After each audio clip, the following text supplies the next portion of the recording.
Hey guys, it's Ever from the One Way Podcast. Good morning to all, and I just want to take a quick minute to give you some words to think about. Worship.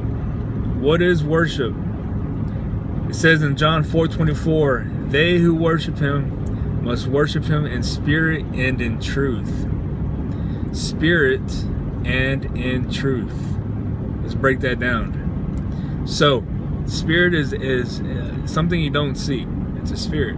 It's an invisible. Truth is a standard in which you live by. So put these together, you're living in a standard which you don't see, which is worship.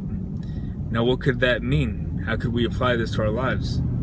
Well, let's think about in our day-to-day actions, the relationship between you and God should be close connection.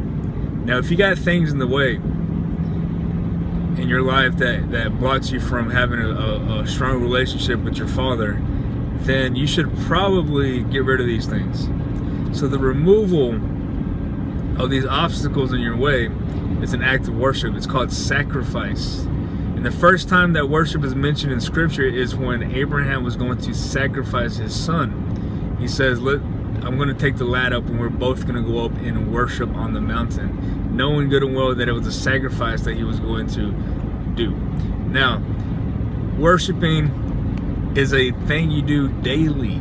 You pick up your cross and follow him. You're worshiping him. You're sacrificing yourself continually for God's work. Now, we have confused worship with the raising of your hands and crying out or singing along with a slow song with the lights dimmed. Let me tell you something. That's more of an act of praise. I will praise with my mouth. I will praise by raising my hands. That's an action. An action you do visibly is praise. Worship is something that's done in secret. You know, if you're going to do any action visibly to worship, Scripture says worship is bowing down to the King and worshiping at his feet. You know, you put your head down and you bow in reverence. If anything, that's what that would be. Now, if you stand up and raise your hands and scream and yell and all this stuff, that's an act of praise. Look, just think about this today as you're going about your day. I hope everybody has a blessed day. And listen to the podcast. Some great stuff on there. Give us some feedback. Leave comments. We want to hear from you. See you later, guys.